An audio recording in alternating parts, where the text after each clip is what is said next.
Eran vitaminas que iban a actuar como coenzimas, iban a llevar a cabo trabajos. Y así hablamos de que había vitaminas del complejo B que participaban como coenzimas de enzimas óxido-reductasas, como era el caso de la niacina y la riboflavina, que se transformaban en NAD o en FAD y era la forma como transportaban los hidrógenos. Ese sería el primer grupo. El segundo grupo de los grupos de vitamina del complejo B eran las vitaminas que iban a participar como coenzimas en procesos de transaminación. En este caso estábamos hablando nosotros de la piridoxina en forma de piridoxal o en forma de piridoxamina, que decíamos nosotros que era como transferían grupos amino. Participaban pues como coenzimas de enzimas transferasas. El tercer grupo de las vitaminas del complejo B era el grupo de las vitaminas que iban a participar transportando fragmentos de carbono. Pudieran transportar carbonos en forma de CO2, pueden transportar fragmentos de carbono en forma de metilos, en forma de formilos, en forma de cadenas de carbonos, como es el caso del radical acetaldehído o radical succinil. Y a estas vitaminas de complejo B que van a transportar fragmentos de carbono, van a corresponder la tiamina, el ácido fólico o tetrahidrofólico, el ácido pantoténico, la biotina, que son vitaminas que van a estar transportando fragmentos de carbono. Habíamos dicho, la biotina transportaba fragmentos de carbono en forma de CO2, formando un complejo enzima biotina CO2 que lo va a llevar y lo va a transportar. La tiamina, decíamos nosotros, la tiamina va a participar en procesos de descarboxilación de cetoácidos, descarboxilando cetoácidos, sacándole CO2, entonces, y transportando el resto de la cadena de carbonos, los transportaría la tiamina, fragmentos de 2 o 4 carbonos estaría transportando, en este caso la tiamina, que los donaría al ácido lipoico y el ácido lipoico los llevaría hacia el ácido pantoténico, que sería la coenzima A, que la coenzima A está transportando también esos fragmentos de carbono que le fueron llevados o que fueron arrebatados a la tiamina. Y por último, estábamos hablando ayer del ácido fólico y decíamos que el ácido fólico transportaba fragmentos de carbono en forma de metilos, en forma de formilos, y que iban en forma de metilos o aldehídos. Entonces, esos carbonos son llevados hacia algunos moléculas. En este caso, el ácido fólico está transportando esos carbonos y están siendo llevados para la síntesis de las bases purínicas. Y si ustedes recuerdan, las bases purínicas, ¿cuáles eran?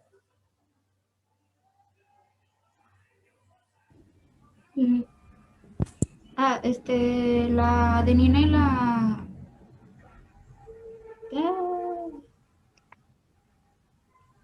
la guanina, ¿no? Sí, adenina y guanina, que eran las dos bases purínicas. Decíamos nosotros que ya habíamos visto que la estructura de la estructura química de las purinas era un doble anillo, ¿se acuerdan? Que decíamos que era un anillo pirimidínico, o sea, de 4 carbonos y 2 nitrógenos, y otro anillo que se formaba de 2 nitrógenos y un carbono más. Entonces, hablábamos nosotros de que el carbono 2 y el carbono 8 del anillo de las purinas era aportado por el ácido fólico.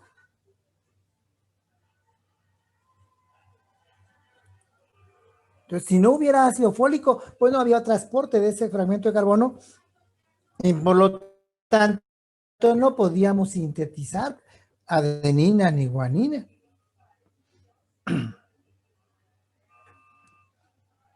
Además, el ácido fólico iba a transportar también otro carbono más en la timina. Si ustedes recuerdan que la timina era una pirimidina, que químicamente la timina era que sería la 2,6-dioxi-5-metilpirimidina, ¿no? creo que sí es 2,6-dioxi 5-metilpirimidina. Sí, sí es. Yes. Sí, ok. Entonces, ese grupo metilo del carbono 5 de la timina, entonces es aportado también por el ácido fólico. Entonces, imagínense la importancia que tiene el ácido fólico en la síntesis de las bases purínicas y por lo tanto en la síntesis de nucleósidos o nucleótidos y finalmente en la síntesis de ácidos nucleicos.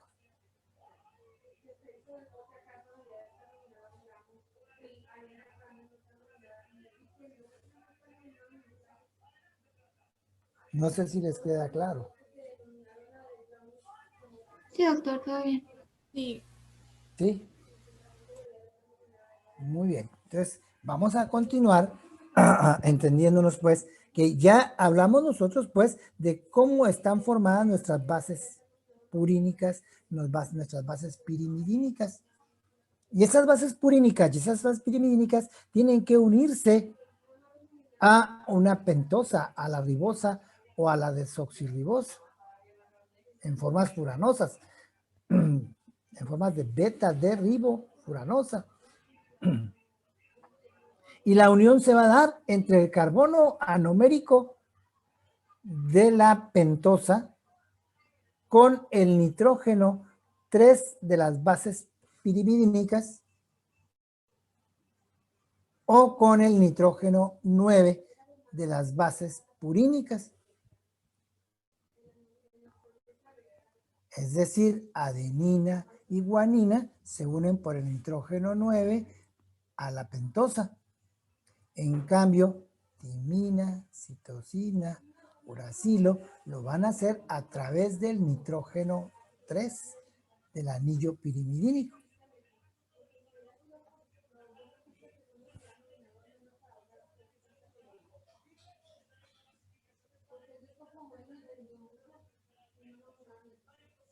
Y así hemos conformado nuestros primeros nucleósidos. Decíamos nosotros, si la adenina que se unió a la pentosa se transformó en adenosina, o sea, adenina era la base, ahora adenosina es el nucleósido. O la guanina, si se unía a la pentosa, se transformaba en guanosina, que era el nucleósido. La citosina se transformaba en citidina, la timina en timidina, el uracilo en uridina. Y había una base extra, que era la hipoxantina, que la hipoxantina, al unirse, que era una purina, que se podía unir a la pentosa, transformándose en un nuevo, sí, en un nuevo nucleósido llamado inosina. Inosina, sí. ¿Sí? La inosina. Entonces ya tenemos formados los nucleósidos. Ahora, estos nucleósidos vamos a unirlos a el ácido fosfórico. El nucleósido se va a unir al ácido fosfórico, ¿dónde? Pues se va a unir por el carbono 5 de la pentosa. El carbono 5 de la pentosa se va a unir al ácido fosfórico. Y entonces transformaremos nuestro nucleósido en un nucleótido.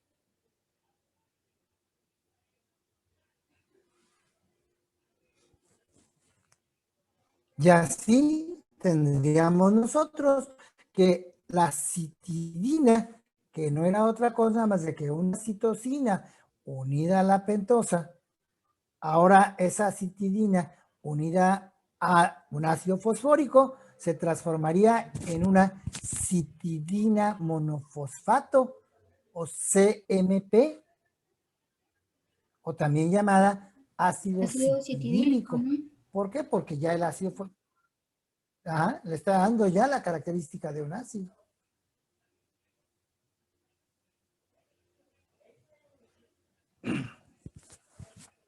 Lo mismo pasaría con la adenosina. La adenosina que está formada por adenina y la pentosa, y ahora esa adenosina, si se fosforilaba, si entraba un ácido fosfórico en el carbono 5, transformaríamos a esa adenosina en adenosina monofosfato, o también llamada ácido adenílico, ¿sí, verdad? O AMP, también conocido, ¿no?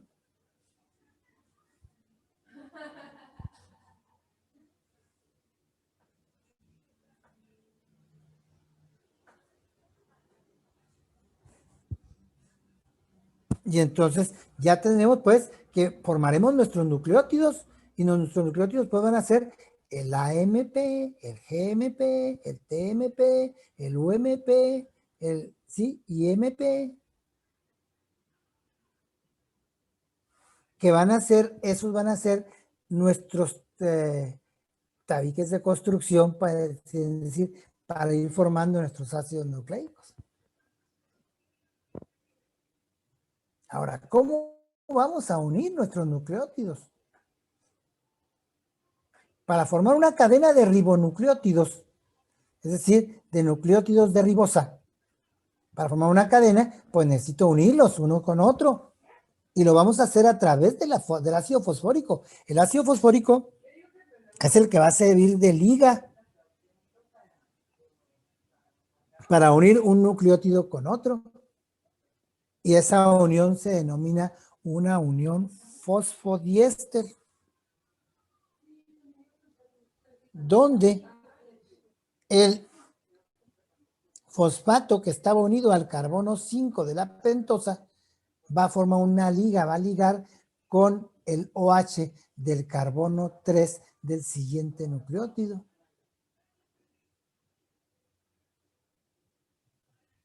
Y Es así lo va a que le formar. da lo de la hélice, ¿verdad? No, no, no. Ese va a formar, ese imagínese, es como si fuera, ¿cómo le explicaría? Es como si yo estuviera formando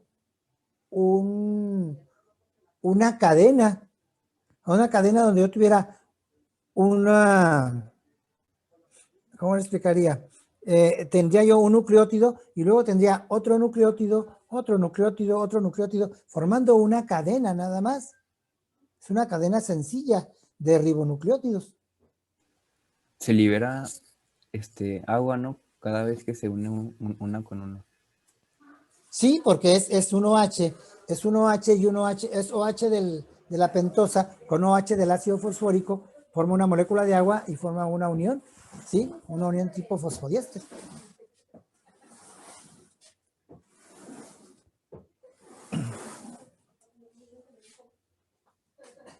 Pero está formando ustedes una cadena nada más, una cadena de ribonucleótidos.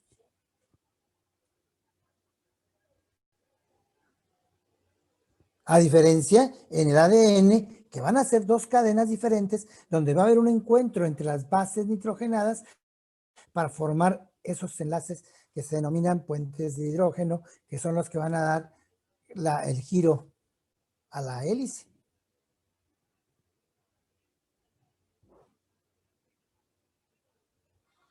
No sé si lo entiendan. O sea que los ribonucleótidos es una sola cadena y en ADN son dos. Sí, los ribonucleótidos, o sea, el ARN es solamente una cadena de ribonucleótidos. ¿Sí? Que llevan un sentido, pues sí, llevan un sentido. Pero, por ejemplo, en el ADN yo voy a tener dos cadenas de ribonucleótidos, una que va a llevar este sentido y la otra que va a llevar el sentido contrario. Van a ir en doble sentido, así, encontradas. Y formando entre esas dos cadenas, formando puentes de hidrógeno entre las bases nitrogenadas en la correspondencia de las bases que decíamos nosotros, que deben de corresponder adenina con timina, guanina con citosina, siempre. Sí, ¿verdad? Que el sentido de las cadenas era, por ejemplo, 5' 3' y 3' 5'. Así era, así es.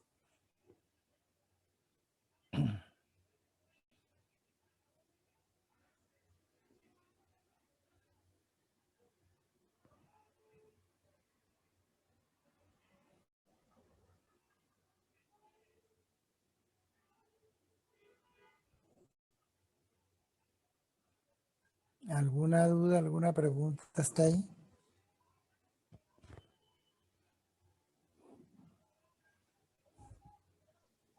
Creo que no, Doc. ¿No? Ahí vamos hasta ahí bien.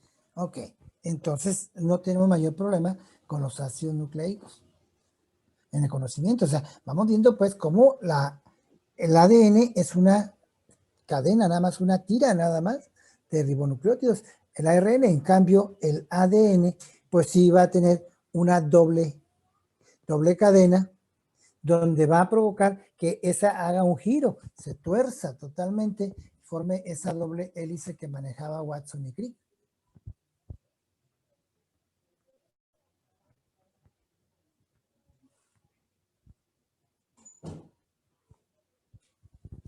Entonces, ahora, vámonos hacia los ARN.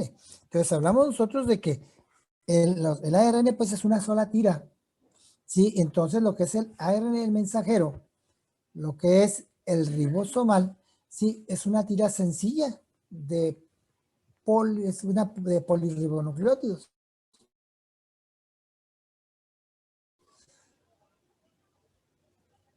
Que van a tener, sí, como bases nitrogenadas, van a tener la adenina, la guanina, la citosina y el uracilo.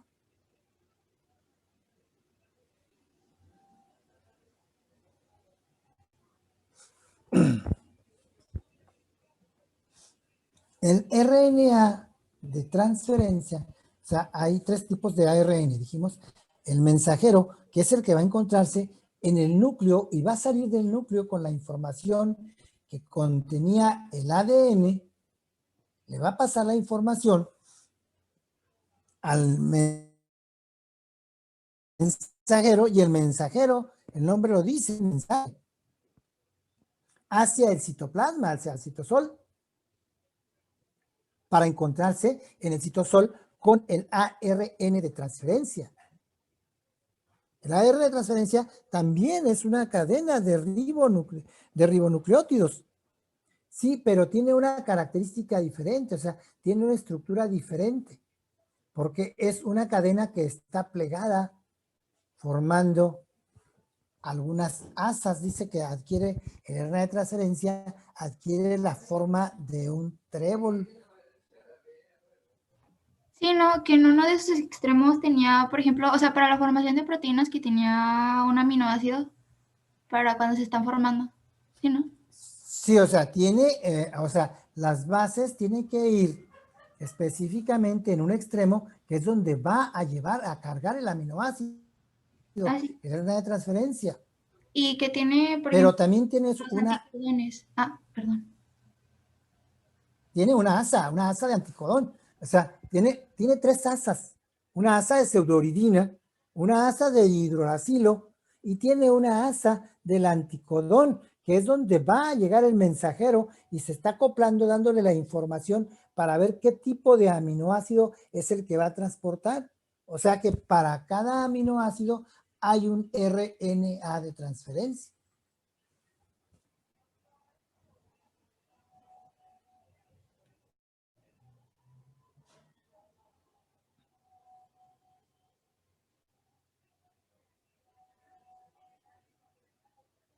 Doctor, yo le tengo una Vale. pregunta.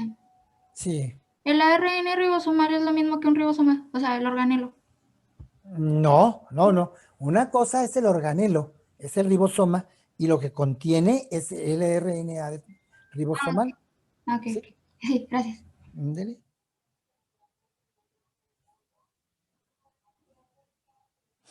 Entonces vemos nosotros pues como el RNA de transferencia, al tener esas tres asas, ¿sí? En la asa del anticodón es donde él va a recibir la información del mensajero. El mensajero ya trae el mensaje, dice, traigo el mensaje de hacer una proteína de 120 aminoácidos que van a ser, de los cuales 10 son glicinas, 5 cisteínas, que ya lo tengo, y van a ir ordenadas en esta forma. Entonces, yo voy a estimular, yo mensajero le voy a pasar este mensaje al de transferencia, porque tú de transferencia es el encargado de transportar esos aminoácidos y llevarlos al ribosoma. ¿Para qué? Para que en el ribosoma, el RNA ribosomal, que también ha recibido el mensaje del mensajero, él ya tenga la plantilla lista para ir acomodando los aminoácidos en el lugar donde les corresponde, para ir formando la proteína.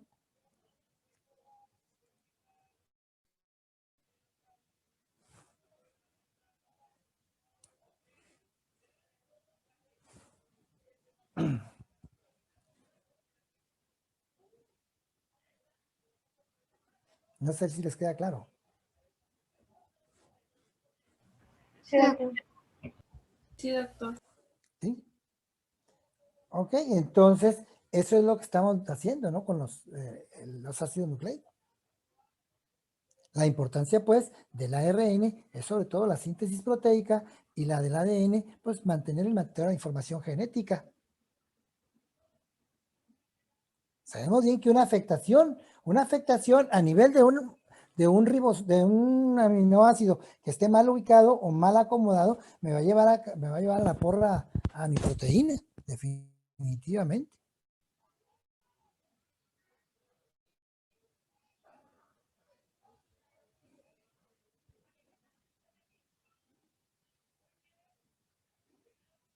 Salud, salud. Gracias, Salud, y apenas te iba a decir yo. gracias.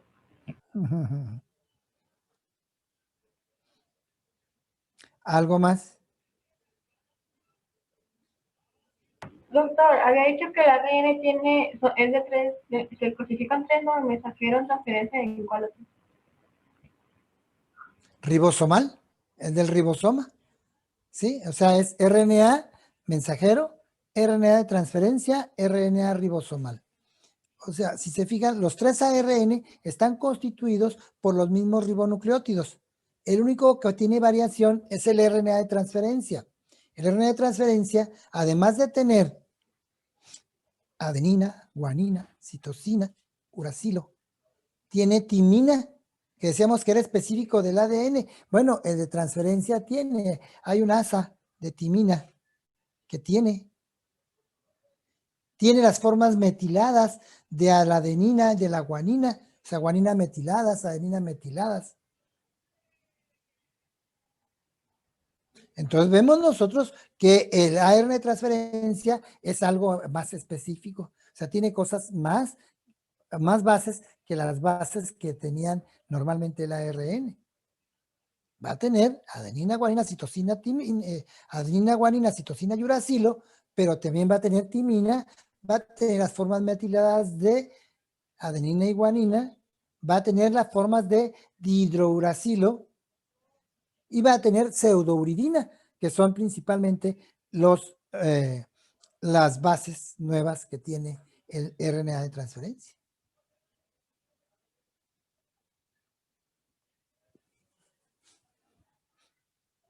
¿Hasta ahí alguna pregunta, alguna duda? ¿Era pseudouridina y qué más?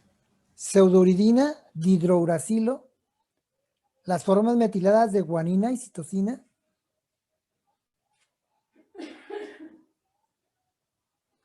Contienen timina.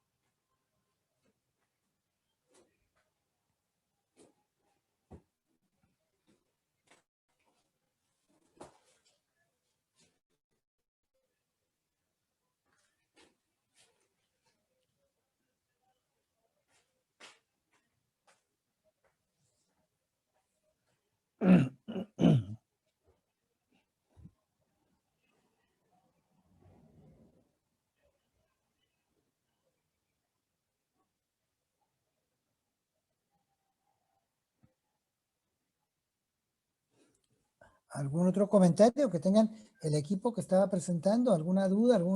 ¿Algo quieren aportar?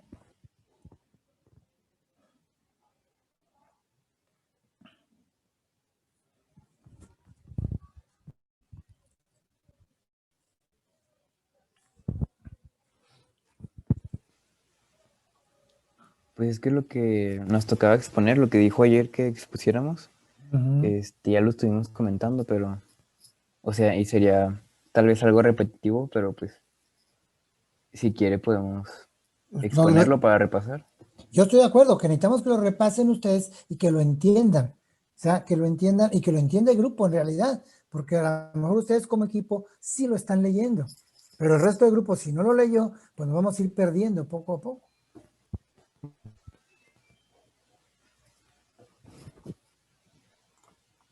Comparto la presentación. ¿De acuerdo? Los escuchamos. ¿Qué nos traen ustedes?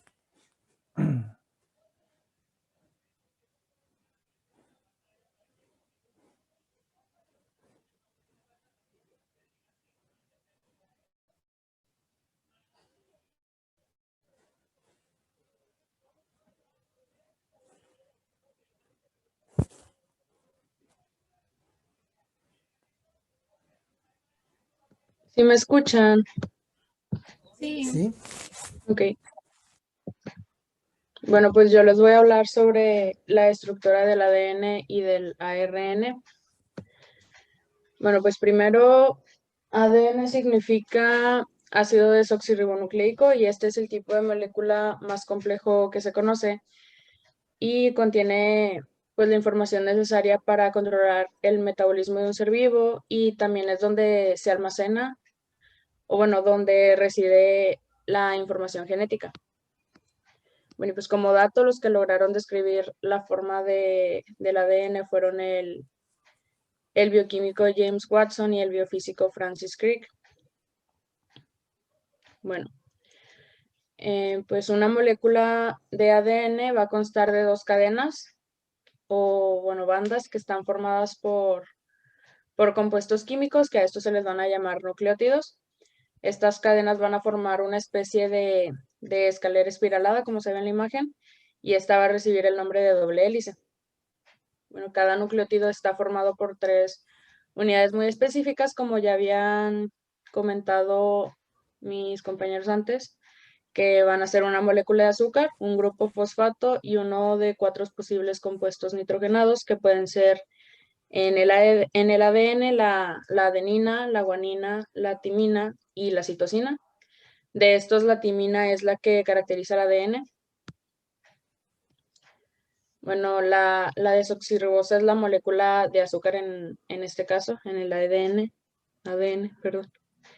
Y pues como ya mencioné, se va a unir a un grupo fosfato que es el el circulito, en esa foto, el circulito amarillo de la izquierda, el que está arriba. Y la base nitrogenada, que en el primero la imagen viene siendo el que tiene la T, el amarillo. Bueno, el enlace de la desoxirribosa, que es lo morado, con el fosfato, forma los lados de la doble hélice. Entonces, por esto, las bases nitrogenadas, que van a estar emparejadas entre ellas, van a estar mirando hacia dentro de la cadena, hacia el interior. Bueno, estas bases nitrogenadas tienen cierta afinidad, o sea que los nucleótidos que tengan a la adenina como base siempre se van a unir a un nucleótido que tenga a la timina como base. Y los nucleótidos que tengan a la citosina como base se van a unir siempre a los que tengan a la guanina como base.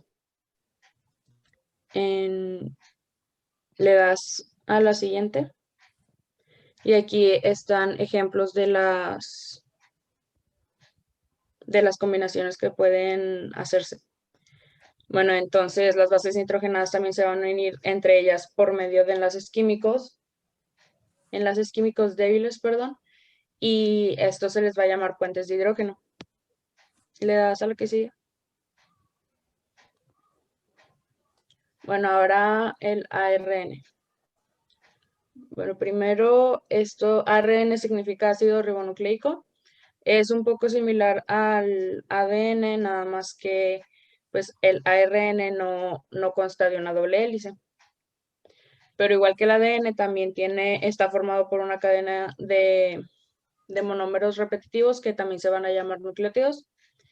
Cada nucleótido está formado también igual por un azúcar, que en este caso se va a llamar ribosoma por tratarse del ARN, por un grupo fosfato también y por una de 4 posibles bases nitrogenadas. Ahorita, ¿se acuerdan que les dije que la que caracterizaba el ADN era la timina? Bueno, pues esto es porque el ARN en vez de timina cuenta con la base uracilo, como se ve aquí. De cada lado están las bases nitrogenadas con las que cuenta cada estructura. Bueno, entonces el ARN tiene 3 de las bases iguales que el ADN, a excepción de una, que es la última. El ADN tiene la timina y el ARN el uracilo. Bueno, y como el doctor acaba de comentar ahorita, el RNA se presenta en 3 variedades, que es el RNA mensajero, el RNA de transferencia y el RNA del ribosoma.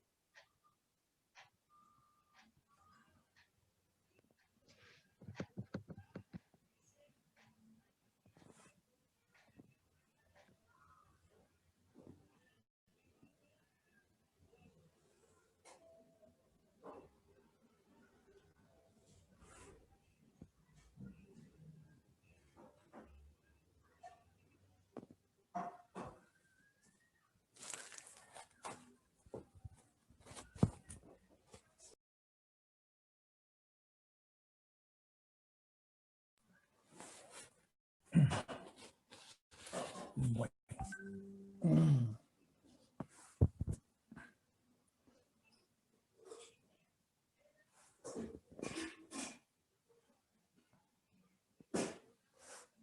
Ok, entonces ahí está manejando usted la importancia que tienen los nucleótidos. Sí, qué importancia van a tener los nucleótidos.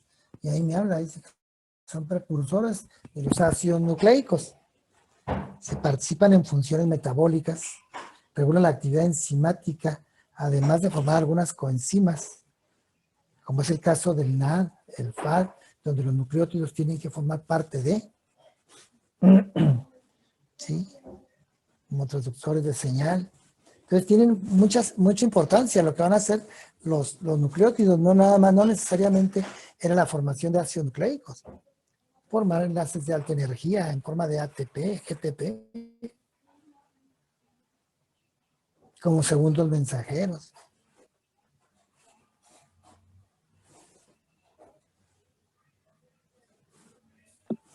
Doctor, ¿cómo era el proceso del mensajero, de transferencia y el ribosomal? Bueno, es que lo que pasa es de que la información la tiene el ADN en el núcleo. Y esa información tiene que ser pasada al mensajero. Decían ayer sus compañeros, tiene que entrar a abrirse la molécula, romperse, ir rompiéndose lo que son los puentes de hidrógeno y formar una burbuja. Y entonces ahí el mensajero va a ir recibiendo la información que tenía el ADN. Él le va a mandar información. Imagínense, vamos a ubicarnos en el páncreas. Nos vamos al páncreas y en el páncreas nos vamos a adentrar a los islotes de Langerhans. El páncreas es un órgano que está por la parte posterior inferior del estómago, que tiene una cabeza, tiene un cuerpo, una cola, y que tiene secreciones interna y secreción externa. Es una glándula de secreción mixta. Entonces, su secreción externa la lanza al exterior, lanzando lo que son las enzimas digestivas, la amilasa, la lipasa, para la digestión.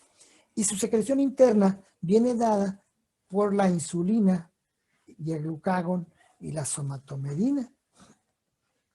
Entonces, la secreción interna del páncreas está siendo producida en las células de los islotes de Langerhans.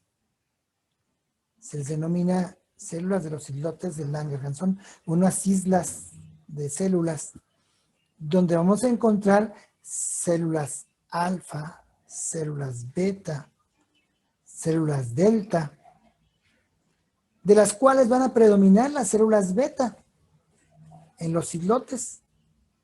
Entonces, las células beta de los islotes de Langerhans están produciendo la principal hormona del páncreas, ¿sí? Que es la insulina. Entonces, si nos ubicamos, si nos entramos a la parte interna del páncreas, nos vamos hasta las células beta, y aún más todavía, entramos al núcleo de las células beta, y en el núcleo de las células beta nos vamos a adentrar hacia el ADN, y encontramos que en el brazo corto del cromosoma 2, de los islotes, de las células beta, de los islotes de Langerhans, ahí voy a encontrar yo esa información que tengo para la formación de una proteína que va a ser la preproinsulina. Y entonces el ADN tiene esa información, dice, vamos a hacer, la información que tengo es hacer una molécula de 120 aminoácidos, una cadena de 120 aminoácidos que tenga 3 puentes disulfuro. O sea, toda esa información la tiene ahí. Y entonces esa información tiene que salir de ahí hacia el RNA mensajero para que el mensajero lleve esa información hacia el citosol para ir a buscar los aminoácidos, esos 120 aminoácidos que necesitamos para formar esa proteína. Entonces, así está ocurriendo. Entonces, el RNA mensajero ya llevó la información de los 120. Luego ya, dice el de transferencia, dice, ok, me están diciendo que van a necesitar 3 cisteínas, 4, ok, ya, entonces el de transferencia, por cada aminoácido hay un RNA de transferencia. Entonces, hay RNA de transferencia que van a transportar las cisteínas, que van a transportar las glicinas, que van a transportar los triptófanos. Y entonces van a ser llevados ¿hacia dónde? Hacia el ribosoma. Y en el ribosoma va a empezar a armar usted la proteína que le estaba pidiendo, que tenía la información usted allá en el núcleo. Esas 120 aminoácidos acomodados con sus 3 puentes disulfuro. Y entonces usted está formando una molécula de proinsulina.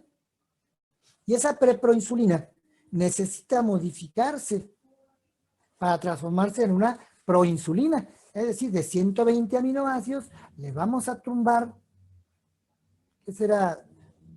Para que le queden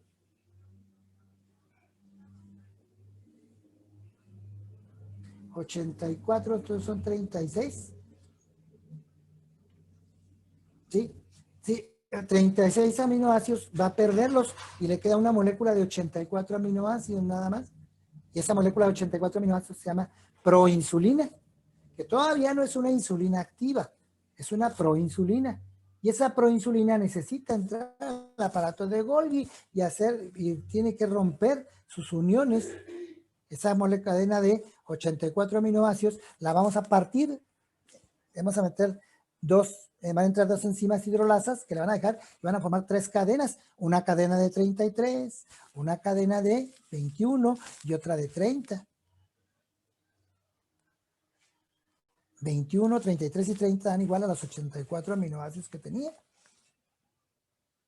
Y entonces esa de 21 y esa de 30 se van a unir por puentes, van a estar unidas por puentes disulfuro y van a formar una molécula de una proteína de 51 aminoácidos, que esa es la insulina activa, es la insulina que va a salir y va a tener una función directa sobre la incorporación de la glucosa a la célula.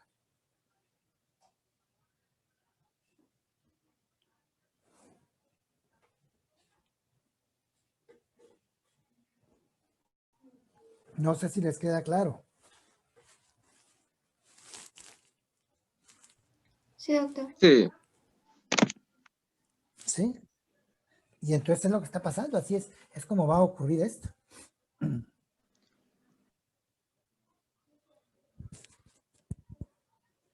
Sí, pues bueno, yo entiendo que es prácticamente como el inicio de todo. ¿Sí, no? ¿O me estoy perdiendo?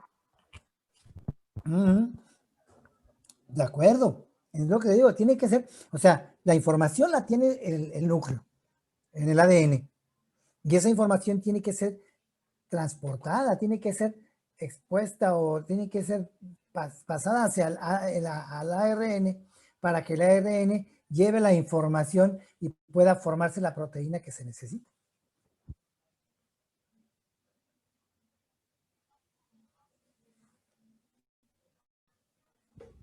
Como un cartero, más o menos, ¿no?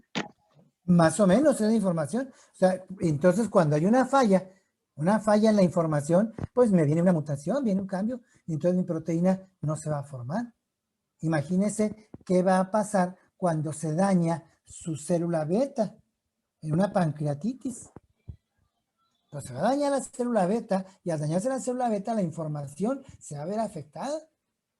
Y la síntesis de la insulina pues se va a ver afectada definitivamente y entonces ese paciente ya no va a poder formar la insulina que estamos. Puede ser que forme una molécula de 120 aminoácidos, pero los aminoácidos se le movieron. Bueno, pues ya no es una molécula de insulina y entonces esa paciente pues va a ser un diabético tipo 1, un diabético que necesita que yo le ponga insulina exógena porque no la va a poder formar él. ¿Los errores esos pueden venir desde el origen o pasan durante que se lleva el mensaje o hasta que se va a hacer la copia del mensaje? ¿O entre los tres se puede hacer? Puede ser en cualquier momento. Entre los tres puede pasar. Sí, en cualquier momento puede pasar. O sea, vamos a ver nosotros que hay muchas causas que me pueden llevar a una falla a nivel del pasar el mensaje. Puede ser desde causas de tipo, digo, a nivel genético, puede ser a causas a nivel de ambientales, ¿sí? Lo que son, por ejemplo, tenemos otros, Hola, buenos días. Una las, disculpa por haber llegado tarde, es que se me había ido el internet. ya estamos, pero estamos aquí, qué bueno, Carla. ¿Sí Entonces, me oye? sí, sí la escuchamos.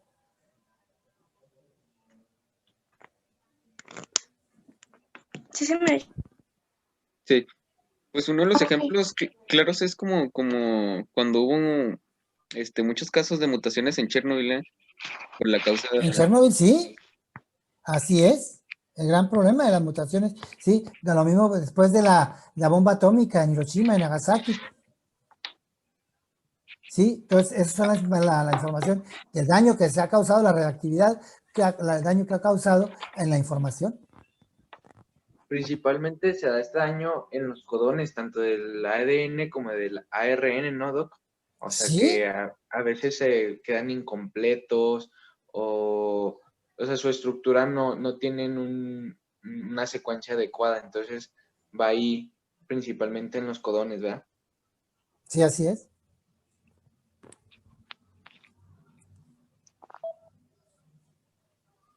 y por eso que son los cambios, o sea, que se generan los cambios pues en las partes del ADN, es por eso que se manifiestan los cambios muy grandes, ¿no? Sí, o sea, cualquier cambio, por mínimo que sea, pues se va a manifestar inmediatamente. Sí, esto es muy exacto, muy meticuloso, ¿no? Cualquier cambiecillo me va a provocar un daño enorme. Pero bueno, sí son ciertas acá las mutaciones de que salen casi con 3 cabezas, o ya es mucho. No, sí, puede pasar, definitivo. Sí, o sea, ya esas son mutaciones son muy grandes mutaciones, pero continuamente estamos sufriendo mutaciones, aunque sean mínimas, y eso está provocando cambios en la formación simplemente de algunas enzimas o de algunas moléculas. Pues de hecho incluso hasta en células, ¿no, Doc? Sí, sí. Pero igual también hay mecanismos o inhibidores que destruyen ese tipo de moléculas erróneas. Pero la neta no sé cómo se llaman. ¿Cuál sería su nombre?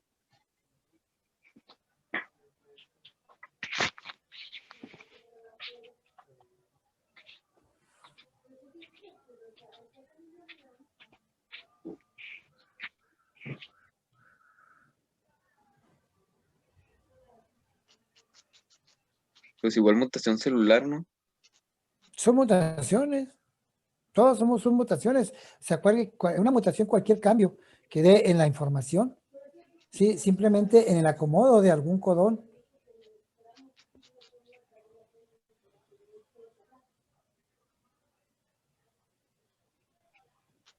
Y, por ejemplo, pues, cuando cuando una célula se da cuenta de que no está realizando bien su función, genera su apoptosis. Sí. Y ya si de cierta manera ya está invadida a lo mejor por este error, ahí es cuando entra pues los sistemas inmunitarios, ¿no? Por ejemplo, las natural killer o así. Está tratando de corregir, sí, así era.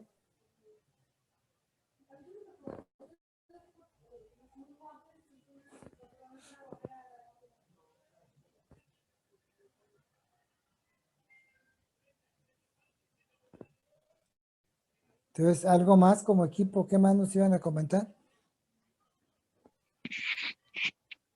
Pues también cuando los nucleósidos forman el ATP o el GTP, por ejemplo, en el ATP sirve como el principal transductor transductor de energía y el segundo mensajero de CAMP. Doctor, yo le quería preguntar, ¿qué es el CAMP? CAMP. Es un AMP cíclico. Sí, Es un segundo mensajero.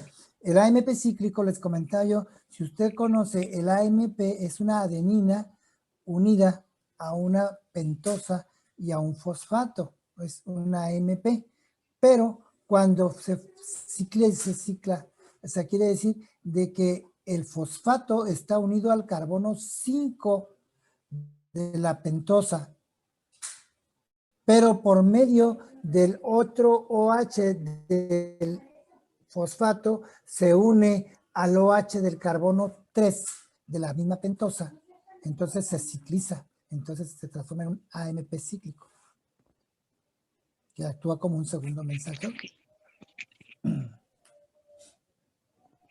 Ok. Luego está la adenosina 3-fosfato 5-fosfosulfato, que actúa como un donador de sulfato o de un grupo metilo. Cuando forma el GTP es un regulador alostérico. También es una fuente de energía para la síntesis de proteínas. Y es el segundo mensajero, como GTP cíclico, ¿sí? Sí, es el segundo mensajero cuando hay una respuesta al óxido nítrico. Sí, o sea, como un GTPC. ¿Le puedes dar la siguiente, por favor?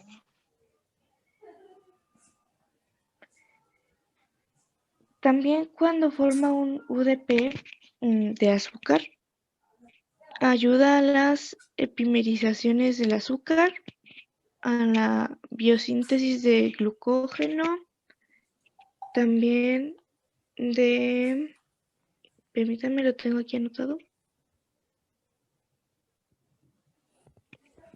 de disacáridos glucósilo, oligosacáridos, de glucoproteínas y proteoglucanos. Cuando es un ácido UDP glucurónico, pues forma los conjugados glucurónido urinarios de la bilirrubina. También cuando se forma el CTP, participa en la biosíntesis de fosfoglicéridos, esfingomielina y esfingosinas sustituidas. Y finalmente, pues también encontré que sus análogos sintéticos se usan para tratamientos de quimioterapia.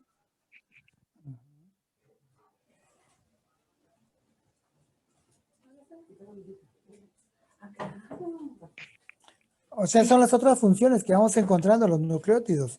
Definitivo.